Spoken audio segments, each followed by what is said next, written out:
আমাদের যুগোচ্ছেদন পুজো অনুষ্ঠিত হলো। এটা হয়ে বড় দেবীর পুজো স্টার্ট হয়ে গেল। কুচবিহারে বড় দেবী, বড় মাতা, বড় দেবী।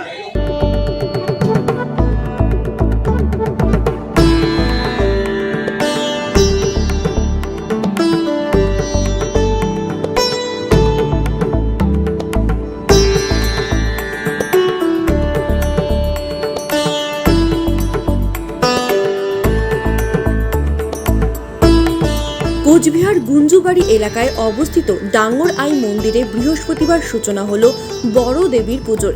এদিন ডাঙ্গর আই ঠাকুরবাড়িতে এই পুজোর সূচনা হয়। কোচবিহারের দুর্গাপুজো বলতে বড় দেবীর পুজো অত্যন্ত গুরুত্বপূর্ণ এবং ঐতিহ্যবাহী। এদিন ময়না কাঠকে ঘি, মধু, কর্পূর, আখের রস, তেল, হলুদ, সিঁদুর, গঙ্গাজল এছাড়াও আরও বিভিন্ন রকম পুজো সামগ্রী দিয়ে স্নান করানোর পর তাকে 8 কলসি জল দিয়ে আবারও স্নান করানোর পর তাকে কাপড় পরানো হয়। এই দিন ঢাক, কাশি, ঘণ্টার মাধ্যমে এই ময়না কাঠকে পুজো অর্চনা করা হয়। তারপর এই দিন সন্ধ্যাবেলা ময়না কাঠকে নিয়ে আসা হয় কোচবিহার মদন মোহন ঠাকুরবাড়ির কাঠমিয়া মন্দিরে। সেখানে 1 মাস যাবৎ নিত্য পুজো করা হবে। তারপর রাধা অষ্টমীতে সেই ময়না কাঠকে নিয়ে যাওয়া হবে বড় দেবীর বাড়িতে। সেখানে পুজো অর্চনার পর শুরু হবে দেবীর মূর্তি তৈরির কাজ। এই কাঠের উপর ভিত্তি করেই গোটা মূর্তিটি তৈরি করা হয়। তারপর পুজোর সময় পুজো হবে বড় দেবীর। সমস্ত নিয়মকানুন এবং আচার অনুষ্ঠান মেনেই নিষ্ঠার সাথে হয়ে আসছে কোচবিহারের এই ঐতিহাসিক পুজো। এই বিষয়ে রাজপুরোহিত হীরেন্দ্রনাথ ভট্টাচার্য জানান। এই বিষয়ে মূর্তি নির্মাণকারী প্রভাত চিত্রকর বলেন,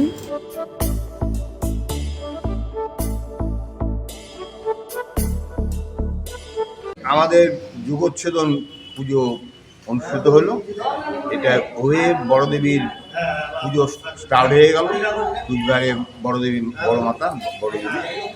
আর পুজো সাধারণত শ্রাবণের শুক্লা অষ্টমীতে হয়। শ্রাবণে যেহেতু মল মাস, তবে শ্রাবণের পক্ষটা হচ্ছে এই ভাগ্যে পড়ে গেছে। তা আজকে হলো শ্রাবণের শুক্লা অষ্টমী। এই শুক্লা অষ্টমীতেই মায়ের যুগোচ্ছেদন পুজো হলো এবং এখানে মায়ের ময়না গাছকে কেটে তারপর মহাস্নান, বিশেষ পুজো অন্তে মায়ের বলি হবে, পায়রা বলি এক জোড়া, এবং তারপর পরমান্ন দিয়ে মায়ের পূজা আজকের মতো এখানে সমাপ্তি হবে। আর এটা সন্ধ্যার সময় এখান থেকে আমাদের দুয়ার বক্সি অজয় কুমার দেব বক্সি উনি বাজনা সমেত অভ্যর্থনা করে এখান থেকে মাকে নিয়ে যাবে মদন মন্দিরে সন্ধ্যায়। ওখানে মা 1 মাস থাকবে এবং 1 মাস প্রতিদিনেই পুজো হবে, নিত্য পুজো প্রতিদিনই হবে। একদিন বলি, পায়রা বলি হবে, একদিন শুকুল পুজো হবে।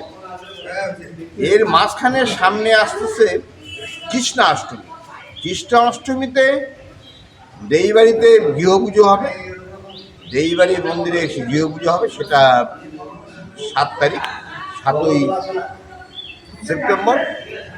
এবং গৃহপুজোর পরে তারপরে আসবে রাধা অষ্টমী।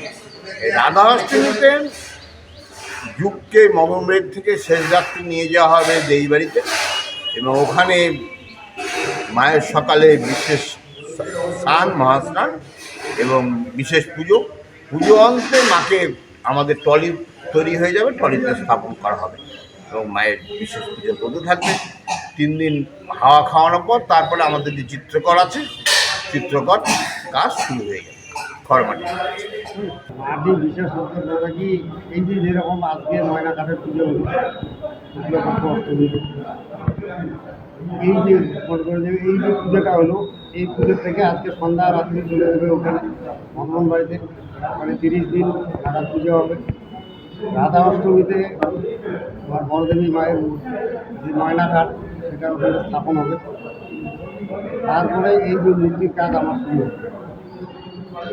এই মূর্তির কাজে ম্যাক্সিমাম মনে করো যে আমাদের 1200 আটি পোয়াল লাগবে, পাশ লাগবে 30টা। আর মাটি আমাদের এখন বিশেষ করে আগে যেমন বানেশ্বর বঙ্গীর থেকে মাটি নিয়ে আসে, কিন্তু ওই মাটিটা এখন পাওয়া যায় না। এখন এই মাটিতে নিয়ে আসা হয় আমাদের এই যে মারুগঞ্জ থেকে। আর বিশেষ করে আমাদের যে মায়ের যে মুখমণ্ডলটা তৈরি হয় সেই মাটিটা আসে চামটার থেকে। ওখানে আমাদের মহারাজার করে সম্পদ আছে, সেই সম্পদের ওখানে মানে রেডি করা আছে, ওখান থেকে মায়ের মুখমণ্ডল মাটিতে নিয়ে আসে। আপনারা কয় পুরুষ ধরে এই মূর্তি তৈরি করছেন? আমার পুরুষ এখন বর্তমান 3 পুরুষ চলছে আমাদের নামে। আমাদের তো আজকে মোটামুটি 27-28 বছর হয়ে গেল। আপনার নাম? আমার নাম বড় চিত্রপট।